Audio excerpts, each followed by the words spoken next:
Hello Libra, welcome to Guruma Hindi tarot. और ये reading है इस वीक यानी 17 से लेके 23 ऑफ जनवरी की। तो चलिए आगे बढ़ते हैं और देखते हैं क्या मैसेजेस है आपके लिए। आप क्या एक्सपेक्ट कर सकते हैं अपनी लव लाइफ में। Messages for Libra.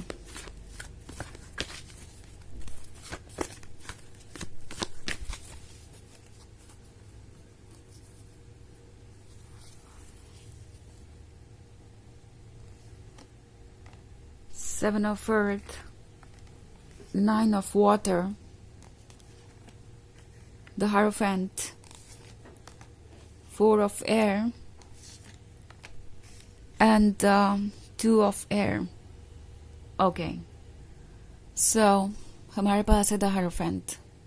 The Hierophant आपसे कह रहा है कि इस वीक में शायद आपको वो ट्रुथ पता है जिसका आप इंतज़ार कर रहे हैं। लगता है 9 ऑफ वाटर के साथ आप किसी रिलेशनशिप के वर्क करने का या मैनिफेस्ट होने का एक फिजिकल रियलिटी में वेट कर रहे हैं। पॉसिबली आपको कमिटमेंट चाहिए और आप एक ऐसे रिलेशनशिप में है जिसमें ऑलरेडी आप इतना टाइम बिता चुके हैं कि अब आपका कमिटमेंट एक्सपेक्ट करना बहुत नॉर्मल सी चीज़ है, बहुत ऑब्वियस सी चीज़ है। बट ये पर्सन शायद आपसे बहुत इंतज़ार करवा रहा है। मैं 7 ऑफ अर्थ का कार्ड देख रही हूँ। तो शायद आप बहुत इंतज़ार कर चुके हैं, आप टायर्ड हैं और आप सोच रहे हैं कि अब आपको क्या करना चाहिए। मुझे आप क्रॉस रोड्स पे दिखाई दे रहे हैं और इसमें से निकलना आपके लिए पॉसिबल है बिकॉज शायद आप सोच रहे हैं कि क्या करे क्या ना करे और क्या आपके लिए अच्छा होगा। 2 ऑफ एयर आपको एक बार फिर से इस पॉइंट पे इसलिए लेके आया है ताकि आप क्लियरली सोचें। ओके आप डाइवर्टेड है, आपका अटेंशन डाइवर्टेड है और आप सोच नहीं पा रहे कि आगे क्या करना चाहिए। आई थिंक ये है डीप कंटेम्पलेशन के बारे में, केयरफुली सोचने के बारे में कि आपको क्या चाहिए। ओके द हायरोफेंट आपसे कह रहा है कि इंट्यूशन को सुनिए। आपका इंट्यूशन आपसे कह रहा है कि जो भी हुआ है वो बिना किसी वजह के नहीं हुआ। आप जो भी देख रहे हैं उसका कुछ मैसेज है। हो सकता है इस पर्सन ने आपको कई बार ऐसे रेड फ्लैग्स शो किए हैं जो आपने कंसिडर नहीं किए। बट द थिंग इज कि उन चीज़ों को अब आप और इग्नोर करेंगे तो वो आपके लिए प्रॉब्लम्स बन सकती हैं। द हायरोफेंट आपसे कह रहा है कि डीपली सोचिए और सोचने के बाद ही आगे बढ़िए। इनफैक्ट हायरोफेंट आपसे कह रहा है कि आपको ट्रुथ पता है। अगर आपको कोई इतना ज़्यादा वेट करवा रहा है सारे एफर्ट्स करने के बाद और कोई भी ऐसा रीजन ना होने के बावजूद जिसके लिए कि आपको वेट करना चाहिए, तो डेफिनेटली आपके लिए एक इम्पॉर्टेंट डिसीजन लेना जरूरी होगा। टैरो आपसे कह रहा है कि स्टक मत रहिए क्योंकि 4 ऑफ एयर के साथ लगता है जैसे कि आप स्टक है एक जगह पे। ओके इस पॉइंट पे आप समझ नहीं पा रहे कि आपको कैसे इस सिचुएशन से डील करना चाहिए। आप शायद ये सोच रहे हैं कि अगर आप इस रिलेशनशिप से बाहर जाते हैं तो आपका ऑफर किया हुआ टाइम और अटेंशन वो सब वेस्ट हो जाएगा और आप कुछ कर नहीं पाएंगे। बट द थिंग इज कि ये सिर्फ टेम्पोररी फीलिंग्स है। ओके ये जो टाइम और अटेंशन आपने इन्हें दिया है वो आपको भी कहीं और से मिलेगा। और वैसे 4 ऑफ एयर आपसे कह रहा है कि अगर आप अकेला महसूस कर रहे हैं तो इस रिलेशनशिप में रहने का भी क्या मतलब है। आई मीन अगर आप इस रिलेशनशिप में रहना चाहें तो रह सकते हैं, आप वेट कर सकते हैं, चीज़ों को फिगर आउट करने की कोशिश कर सकते हैं। बट अगर आपको लगता है कि इस पर्सन की एनर्जीज बहुत अच्छी नहीं है, इनका बिहेवियर बहुत अच्छा नहीं है आपकी तरफ बिकॉज मैं आपके लिए चीज़ों को कॉम्प्लिकेटेड देख रही हूँ, तो अगर आपको लगता है कि ये पर्सन आपके लिए ठीक नहीं है तो डेफिनेटली आपको आगे बढ़ना चाहिए अगर आप बढ़ना चाहे तो। बिकॉज इन दी एंड तो आप वैसे भी अकेला महसूस कर रहे हैं। आपका हायरोफेंट साइड आपको ये बता रहा है कि आप एक्चुअली अकेले नहीं हैं क्योंकि आपकी सोल आपके साथ है, वो आपको प्रोटेक्ट कर रही है। आप इस रिलेशनशिप से बाहर जाके कहीं से भी अकेले नहीं होंगे, आप हमेशा प्रोटेक्टेड और लव रहेंगे। और जितना भी टाइम और लव आपने इन्वेस्ट किया है यूनिवर्स में, जो भी आपने ऑफर किया है यूनिवर्स में, वो आपको जरूर वापस मिलेगा। बट द थिंग इज कि वो पर्सन भी आपके लाइफ में होना चाहिए जिसके अंदर ये कैपेसिटी हो कि वो उस लव को, उस अटेंशन को आपको ऑफर कर सके। ओके अगर आप एक ऐसे पर्सन के साथ रिलेशनशिप में है जो उस लेवल पे नहीं है, उनकी एनर्जीज वो नहीं है, वो उतने पॉजिटिव नहीं है, तो ये पर्सन आपको वो चीज़ ऑफर नहीं कर सकता। एंड इसीलिए शायद ये पर्सन ऐसे एक्ट कर रहा है। आप एक अनदर लेवल पे है, ये पर्सन एक अनदर लेवल पे है। आप एक रिलेशनशिप में होकर भी अकेला महसूस कर रहे हैं, और अगर ऐसा है तो हायरोफेंट आपसे कह रहा है कि ऐसी टॉक्सिक सिचुएशन से खुद को दूर रखना आपके लिए ज़्यादा अच्छा होगा, और जो आगे होगा उसके बारे में ज़्यादा मत सोचिए, बिकॉज हायरोफेंट हमेशा आपके साथ है, वो आपको हमेशा प्रोटेक्ट करेगा। आपकी सोल आपसे कह रही है कि आपको खुद को बचाना चाहिए उन चीज़ों से जो आपको ड्रेन कर रही हैं, जो आपको बदल रही है। बिकॉज जो आपसे लोअर एनर्जी पे है, लोअर फ्रिक्वेंसी पे है, वो आपसे ये एनर्जी ले सकते हैं, बट आपको कुछ ऑफर नहीं होगा, और आप इससे और वीक और वल्नरेबल और अकेला सा महसूस करेंगे।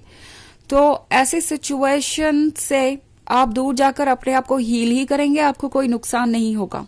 ओके, सो वैसे ये एक जनरल रीडिंग है, ये सबसे रेजोनेट नहीं हो रही। एनर्जी रिवर्स हो सकती है अगर आप क्रॉस वॉचर हैं। इसके अलावा अगर आप पिछले वीक की रीडिंग देखना चाहें या ईयरली रीडिंग देखना चाहें 2025 की, तो उसका लिंक आपको डिस्क्रिप्शन बॉक्स में मिल जाएगा हमेशा की तरह। सो चलिए आगे बढ़ते हैं और देखते हैं और क्या मैसेजेस हैं आपके लिए।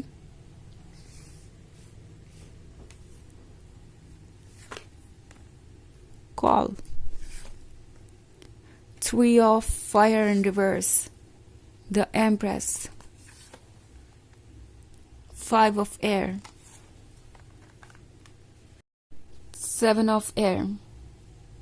ओके, सो हमारे पास है कॉल। कॉल के कार्ड के होने का मतलब है डेफिनेटली यूनिवर्स आपको एक बेहतर सिचुएशन में देखना चाहता है। यूनिवर्स चाहता है कि आप अपनी मन की बात सुने, बिकॉज अगर आप नहीं सुनेंगे तो आप इस तरीके से मिसगाइडेड सा फील करेंगे, लॉस्ट फील करेंगे। हो सकता है आपका ये जो रास्ता है वो और लंबा हो जाए खुद को पाने का, या उस लेवल को पाने का जो आपके काबिल है। सो टैरो आपसे कह रहा है कि अपने मन की बात को ट्रस्ट कीजिए, बिकॉज अब ट्रुथ को देखना जरूरी है। अगर आप ट्रुथ को नहीं देखेंगे, इग्नोर करते जाएंगे, तो हो सकता है 5 of air वाली सिचुएशन में खुद को पाए। इनफैक्ट आप इस 5 of air वाली सिचुएशन में ऑलरेडी हैं। बहुत सारे लोग ऐसा महसूस कर रहे हो सकते हैं जैसे कि वो एक ऐसी जर्नी पे चल पड़े हैं जहाँ से वापस आना मुमकिन नहीं है। ओके, अगर आप इस वुमन को देखें तो वो ऐसा लग रहा है जैसे बहुत कंफर्टेबल है। वो ऐसे शो कर रही है जैसे कि सब कुछ ठीक है, बट वो अपने टोज पे है और सफर कर रही है। तो कुछ ऐसा ही आपका भी हाल हो सकता है। सो 3 of fire रिवर्स में है। 3 of fire के रिवर्स में होने का मतलब है आप इस वक्त एक बड़े मेजर शिफ्ट के लिए तैयार हो रहे हैं। ओके, ऐसा शिफ्ट जो आसान तो नहीं होगा बट नेसेसरी है। 7 of air का कार्ड है। सो आप कई बार ऐसा लगता है इस रिलेशनशिप के बारे में सोच चुके हैं। आप कई बार ये सोचते हैं कि क्या यही आपकी लाइफ में लिखा है, यही आपकी किस्मत में लिखा है, क्या ये रिलेशनशिप आपको यूं ही परेशान करता रहेगा, या क्या आप इससे बेहतर कुछ नहीं पा सकते, क्या ये पर्सन बदलेगा। ये सारे सवाल आपको पूछने की जरूरत ही नहीं है। इस वक्त सिर्फ और सिर्फ आपको ये करना है कि जो चीजें आपको अच्छी नहीं लग रही उन्हें अपने लाइफ से रिमूव करते जाइए। ओके, और अगर आप रिमूव नहीं करना चाहते हैं तो उसके बारे में खुल के बातें कीजिए, डिस्कस कीजिए, बाउंड्रीज ड्रॉ कीजिए। मतलब अपने आप को एक्सप्रेस कीजिए, बस बातों को सोचिए मत, क्योंकि आप शायद ओवर थिंकिंग कर रहे हैं इस पॉइंट पे। ओके, एक्चुअली आप चीजों को जितना ज्यादा कॉम्प्लिकेटेड समझ रहे हैं ये उतनी कॉम्प्लिकेटेड नहीं है। द एम्प्रेस का कार्ड है। सो आप बहुत लव्ड हैं और आपके पास बहुत सारा लव भी है ऑफर करने को। एम्प्रेस होने का मतलब है कि आप अनकंडीशनल लव ऑफर कर सकते हैं, और हम ये लव तभी किसी को ऑफर कर सकते हैं जब हमें भी वो लव मिल रहा हो अपनी सोल से या हायर सेल्फ से। तो आप प्रोटेक्टेड हैं, आप लव्ड हैं, और आप ये एम्प्रेस भी है। याद रखिए कि लव आपसे दूर नहीं जा सकता। और आप अगर ये सोच के डिसअपॉइंटेड है कि आपको कभी प्यार नहीं मिलेगा, तो ये आपकी टेम्पोररी फीलिंग्स हैं जो वक्त के साथ ओवर हो जाएंगी। बट जरूरी है कि आप अपने आप को टॉक्सिसिटी से दूर रखें, वरना ये चीजें आपको और ज्यादा परेशान कर सकती है। चलिए देखते हैं आपके लिए ऑरेकल मैसेज क्या है।